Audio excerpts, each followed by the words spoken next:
I need a list. Roll Tide. Freaking, so Wester and I, we're going to start doing word of the day. What, in assembly? Word of the day. I'll be like, hey, Wester, what's the word of the day? And he's going to be like, abstract. Okay. We came up with this in first period. I like it. Whatever you want. We need a dongle. Dude, so hey. Booker! Booker! Get a dongle. We need a dongle. From Flint. He's in there. So we stirred. Sean just backsassed you. Look at me. So we steered. Was it creative writing? And we were talking about dongle. She was like this. She was like, I love the dongle. And I was like, ah! Dude, I love it, dude. Oh, thank you. We got it. Oh, wait. I don't know where we're going to be done at 10 after. Yeah. All right. I hope so, yeah. We should be. I don't see why not. All right. Just telling you, we can't, if we're late, then I hear it. Okay. 10 after, Booker. We should be fine. On that side. Should be cool. There it is. Any sound in your presentation? No. He doesn't know about this. Yeah. So he still doesn't know it's here. Okay. Which is good.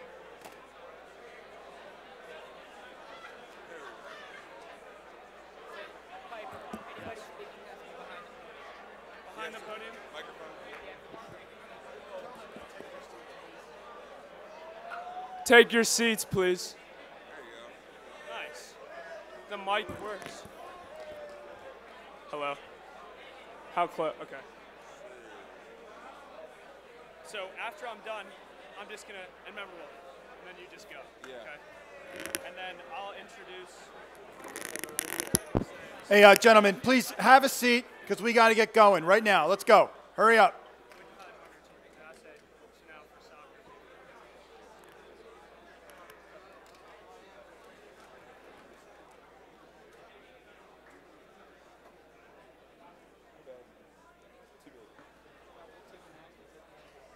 Okay. Nobody is here, brother.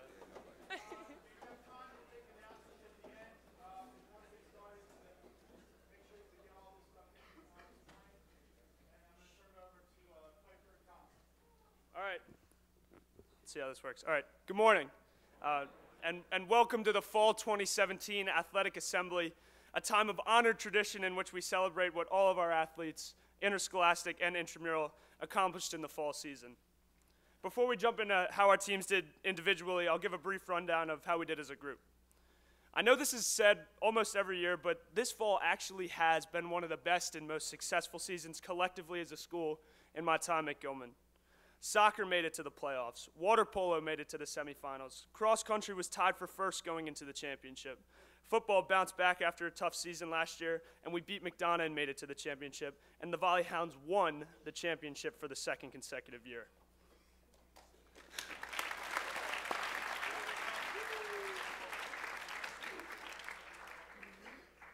This fall, we also reached a greater audience than ever before thanks to GTV, led by Essex Thayer and his whole crew, Hap, Jack, Derek, and all the other guys that helped out.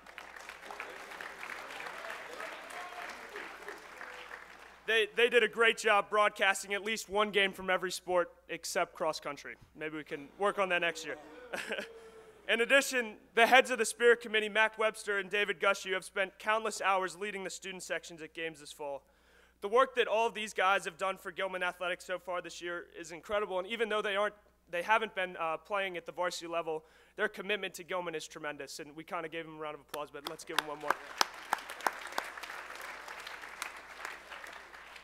So now, before I turn it over to Thomas, seniors, class of 2018, this is our last ride, and we're off to a pretty damn good start. The end of the fall season marks the bittersweet realization that we are a third of the way through the school year. Cherish these next 2 seasons together with your brothers, and keep leading our teams to success. We've set the standard for what the rest of the year should be like, so we need to continue to be leaders and playmakers so that these last couple months together continue to be successful and memorable. Hey guys, personally I believe that there's a strong correlation between an athletics program's success and school spirit. When students see their classmates doing well, not only in the classroom, but on the fields, courts, courses, and in the pool, It makes for a community of people who take pride in each other's accomplishments. This fall season was a prime example. Having varsity teams like volleyball, football, and many others win big games, and for some, MIAA championships, is fantastic. However, what truly makes these accomplishments special are the students who go to the games, support the players, and watch the contests on Gray on TV. All of our students play their respective sports to represent Gilman and the entire student body. Know that any success they have is your own, whether you play a sport or not. As we embark on the winter season, I implore you to remember why athletics are co-curricular at Gilman. The primary purpose of playing a sport has always been to have fun, but our school recognizes that just like any other class, there are lessons to be learned from the experiences you have as an athlete. Perseverance, work ethic, mental fortitude, and even the value of honesty and trust are values that I can say I've learned during my time in Gilman's athletics program. Whether you play at the intramural, fresh soft, JV, or varsity level, realize that you play an integral part of not only the athletics program, but our school community as a whole. Congratulations on an incredible start to the year, and as an officer of the Athletics Association, I cannot wait to highlight more of your achievements. Alrighty. Now we have, for soccer, Cole Brown. Should I do this first? Yeah, do that first. Would the fresh soft soccer team please stand to be recognized? Stand up! Stand up.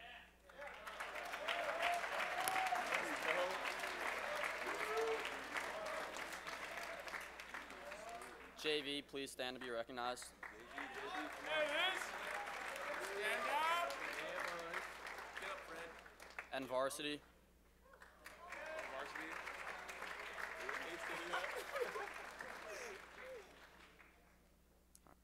After graduating 15 seniors last year, there was a lot of uncertainty regarding the 2017 Gilman varsity soccer season. We knew that we had some big shoes to fill. Having only 5 seniors, we relied on the younger guys to step up, and they did. What we lacked in experience, we made up for with our athleticism and effort on the field. Once tryouts ended and the varsity squad was set, we turned our focus towards September 1st, our league and home opener against Loyola Blakefield. With convincing preseason wins over Gerstel, Delaney, and Boys Ladden, we were ready to take on the Dons. In a competitive and chippy match, we defeated Loyola 2-0 on Chanley Field. Unfortunately, we weren't able to keep the momentum going as we were held scoreless in our following 5 games. Despite the difficult first half of the season, we were determined to stay in playoff contention. We knew that we needed to make adjustments, and we did, defeating St. Paul's at home on September 27th. We followed that up with a 6-1 victory over John Carroll, avenging our loss to them earlier in the season.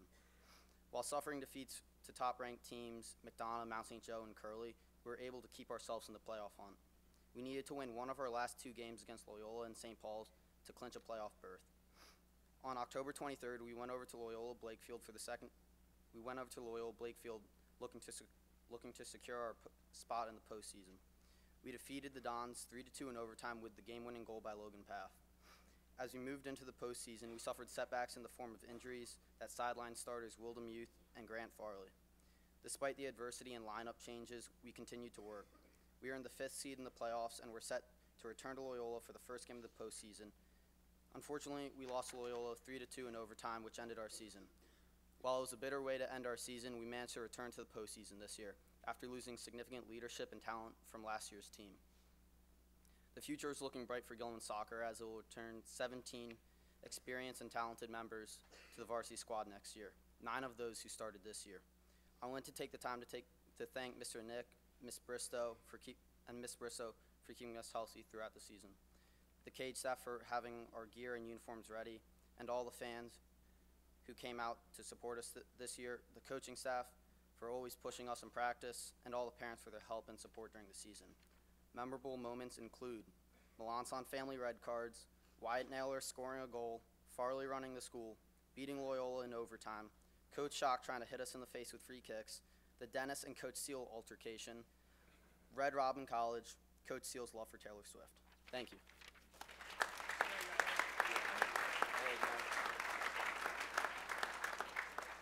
Next, we have Eric Gibson for cross country.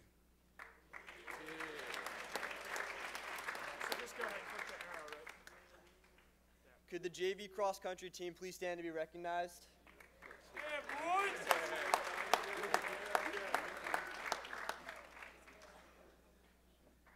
Now varsity.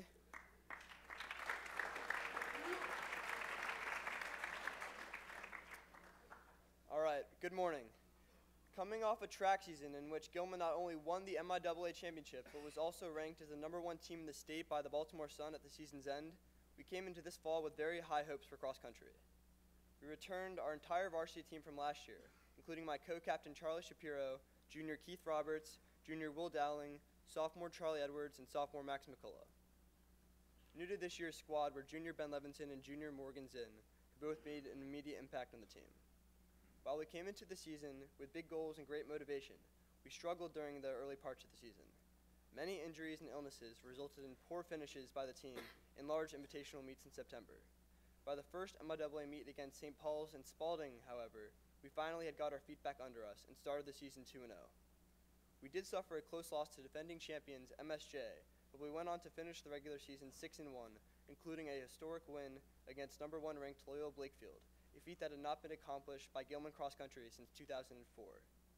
Before the regular season's end, we also dominated the field at the Georgetown Prep Invitational, taking the 1st, 3rd, 4th, 14th, and 17th spots. We came into MIAA championships with the goal of taking home the ship, but we unfortunately fell short by a narrow margin, with Loyola reclaiming their throne in the league. JV finished the season strong in championships, taking 2nd, led by Tom Broadus, Beck Whitstadt, and JV champion Ryan McMahon. To finish the season, varsity bounced back and placed 2nd in the Maryland and DC private school championships, and JV won by a large margin. For the first time ever, the team traveled to New York City for the Foot Locker Northeast Championships, where Will Dowling, Charlie Edwards, and Keith Roberts all finished in the top 50 of the junior-senior race. Of course, I want to thank coaches Duncan, Miles, and DeWeese for their incredible guidance this year and what has been one of the greatest seasons in Gilman cross-country history. We also want to thank the cage staff and Mr. Nick and Miss Bristow.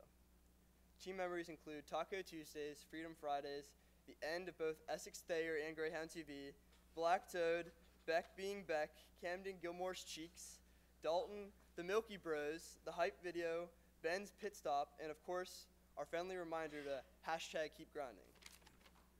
I could not be more excited for the future of this program, as almost the entire varsity team returns for next year. And the only team ranked higher for 2018 is Loyola. This year was a turning point, and I have no doubt the Hounds will bring a championship home soon. Thank you.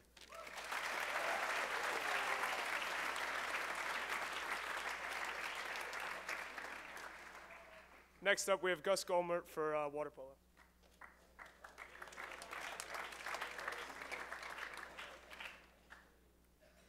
Will JV please stand to be recognized? Yeah, baby!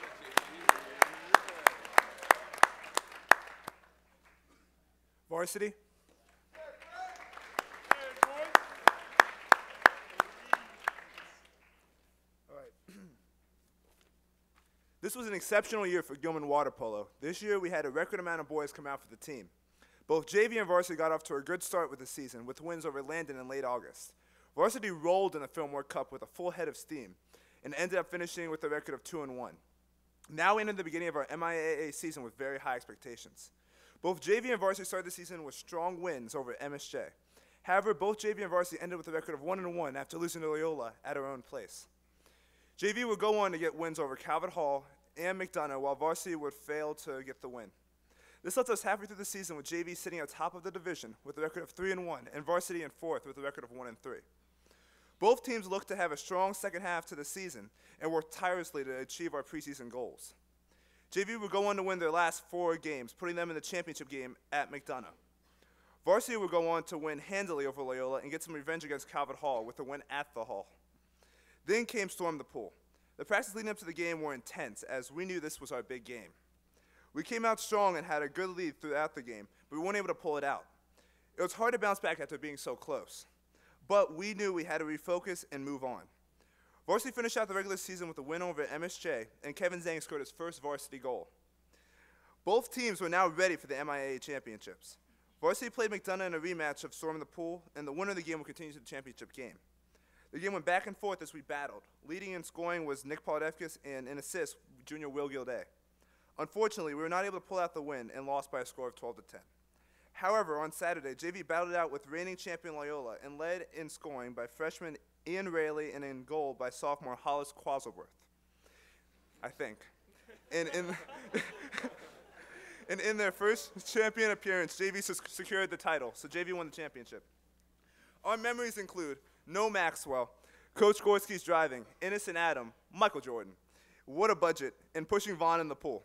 We'd like to thank our coaches, Coach Vaughn and Coach Gorski, Coach Lloyd for leading us into a great season, Miss Bristow to helping us with our gear, the trainers, Mr. Nick and Miss Bristow again for keeping us healthy, the cage staff for providing us with warm towels every day, and finally we'd like to thank you guys for your support at swimming the pool and throughout the whole season. Go Hounds!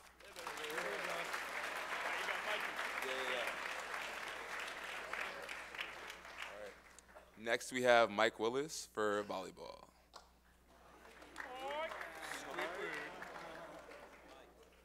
Would the JV volleyball players please stand and be recognized? Stand up, stand up. Stand up. Varsity volleyball, would you please stand up and be recognized?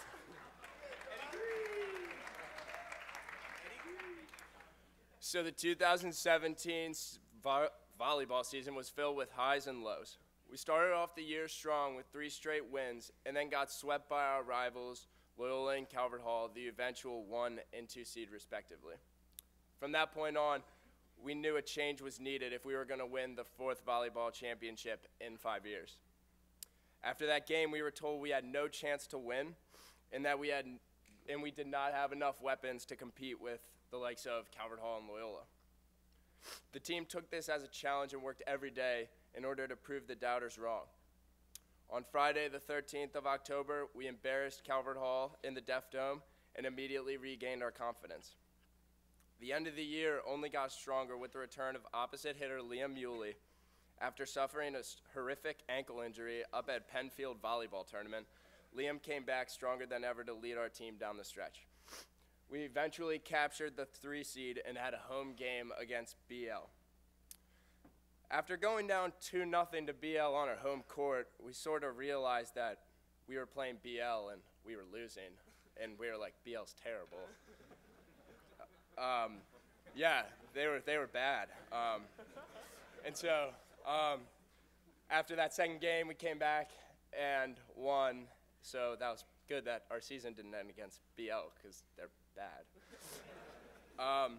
So that meant that we had a game against Calvert Hall at Loyola at 7 o'clock on a Wednesday night, and there's a lot of history between us and Calvert Hall, so we knew we wanted to ruin their season and ruin their seniors' last chance at winning. We came out firing as a team and eventually beat them 3-1 in order to capture a place in the championship game on Saturday night at St. Paul's. We faced Mount St. Joe, and we ultimately won 3-1 and captured the 4th volleyball championship in the last 5 years. So after that disastrous 3-0 loss to our arch rival Loyola, the Volley Hounds finished the year 11-3 and captured the MIA volleyball crown. We want to thank the trainers, Miss Bristow and Mr. Nick, for keeping us healthy all the time, the cage for cleaning our stuff and providing us with our uniforms, Wyatt Schaefer for being the best manager a team could have. I want to give a round of applause to Wyatt. Just to give you guys sort of background, Wyatt's been with us for 4 years and has put countless hours in for us, and we could never repay him for what he's done. And then Coach Matoris, Coach Anthony, Coach Nee, and all the students who came and supported us, because without your all's help, we could not have won this championship. And so memories include beach volleyball, Coach Nee, hitting Coach Nee in the face, Coach Nee storming out of practice because he got hit in the face, Lawsonius Jonesworth, November 4th, He's Your Daddy, Cam, Did You Touch the Net, Chairs Being Thrown, Dwyer's House, Shen, I Am Galvatron, and Steve becoming deceased. Thank you.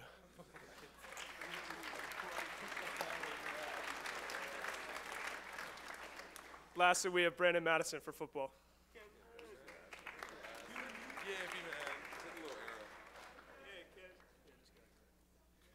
Will the JV stand up and be recognized?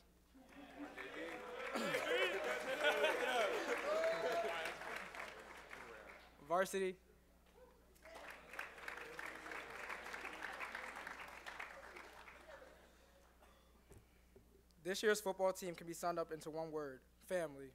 After a rough 2-9 season the year before, we knew our focus coming into the season was to be the exact opposite of that and achieve our yearly goals of win the league and beat McDonough. Our journey as a team started during spring practice, which carried into summer workouts. This involved summer workouts in 7-on-7. Camp was now here and the team was excited and ready to go. We soon realized that this year would be different as we were held responsible with discipline for various mistakes, meaning up downs and rolling, for examples. Once we got through camp, our first scrimmage was at Riverdale Baptist, where we showed a small glimpse of being a good team. But we were very far from this. The first 3 weeks were a blur. We lost all 3 games as we were still searching for our identity as a team. We did some good things in the scrimmage. But the consistency and us learning how to win wasn't there. We traveled to Episcopal next, and it seemed like we were continuing down the same path we went down last year until our captains Piper Bond and Purnell Hill led us to our first victory of the year. Despite carrying that momentum and playing well enough to win, we would lose the following week to MSJ in a heartbreaking game. Our bye week followed, and we used it appropriately. With wins over Loyola, Calvert Hall, and a strong effort put forward against eventual champion St. Francis, our confidence as a team was now high, and we were looking to make a run for the playoffs, which were back for the first time in 5 years. To get in, we had to win one of our last 2 games against Spalding and McDonough. And one of the craziest high school games I've ever been a part of, and probably you guys have ever seen, we lost 58-76. That's 134 points scored combined, which is absurd. Coincidentally, that Spalding game was senior day, and it was my birthday as well, so that was pretty nice. With our eyes on the 102nd Gilman McDonough game, not only did we want to win because it was McDonough, we had been embarrassed by them the season before, but if we won, it guaranteed us a spot in the playoffs. November 4th was a great day to be a Hound, as we won the game 24-21 and bring home the trophy back to Rowland Avenue. Playoffs were now ahead of us as we faced Calvert Hall for a second time, and we took care of them 42-24. So the only thing that was separating us from our goal, our second goal and main goal of the year, sorry about that, was winning this game against Calvert Hall. We'll play in the championship against St. Francis. We started off hot with a 7-0 lead in the first quarter, and we trailed at the half 9-7. Although the second half was a different story, as we couldn't keep the same energy going, we ended our season as runner-up. We would like to thank Mr. Ray and the cage staff for making sure we had all our equipment, Ms. Bristow, Mr. Nick, and Gabby for keeping us healthy, all the people who supported us during this journey, and a special thank you to Coach Holly and Coach Foreman, as this was their last year part of the Gilman football program. Memories include Coach Tran's hot sauce, get 'em chopping, Coach Tran dancing period, Holly talk, and that's it. That's it.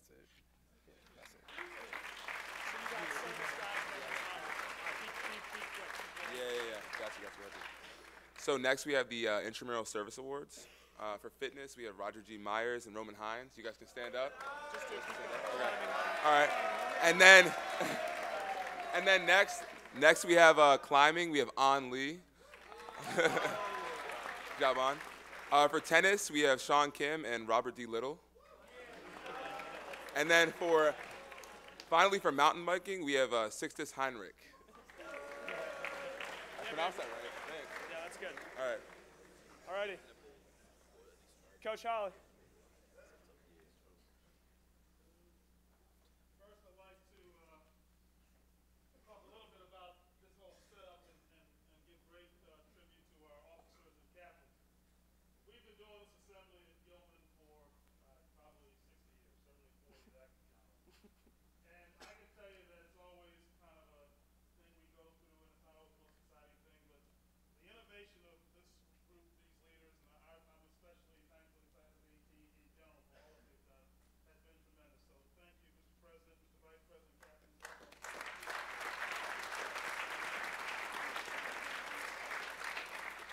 If you were an interscholastic or intramural coach, we need to recognize you and thank you so much for your time. Please stand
water polo, Gus Gomer, Matthew Mew, and Nick Polynette. Congratulations.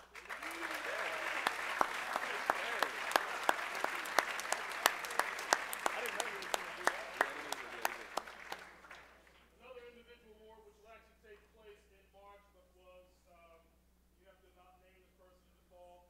So the National Football Foundation College Hall of Fame has an annual banquet, which is a hallmark of the city. It's the largest banquet of its kind in America. Gilman's been a part of it for over 70 years. We nominate a scholar athlete to represent football at this banquet, and this year's scholar athlete is Thomas Booker.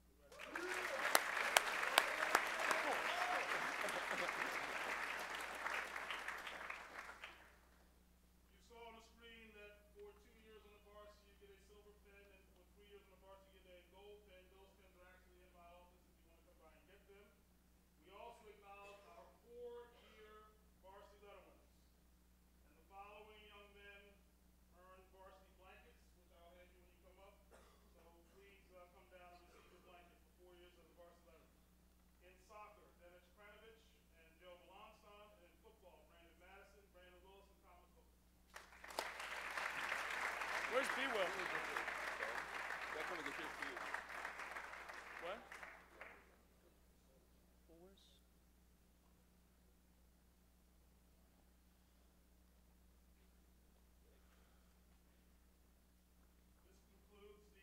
Wait a minute, Coach. We have something for you. So Coach Holly doesn't know about this, but we have a plaque for him for his leadership, dedication, perseverance, and love for Gilman AD for 21 years, head varsity baseball coach, head varsity basketball coach, head varsity football coach. And we've talked a lot about what it means to be Gilman in these last couple weeks, and Coach Holly truly represents that. So, Coach, thank you very much for all that you've done.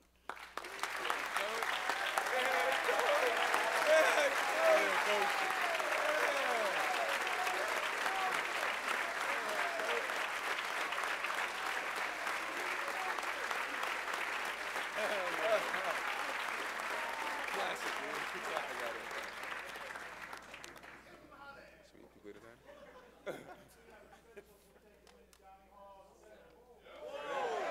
Tomorrow, do it tomorrow. We got to go. It's late. Grab your blanket. I don't have one. Oh, no, hold up, wait. Who's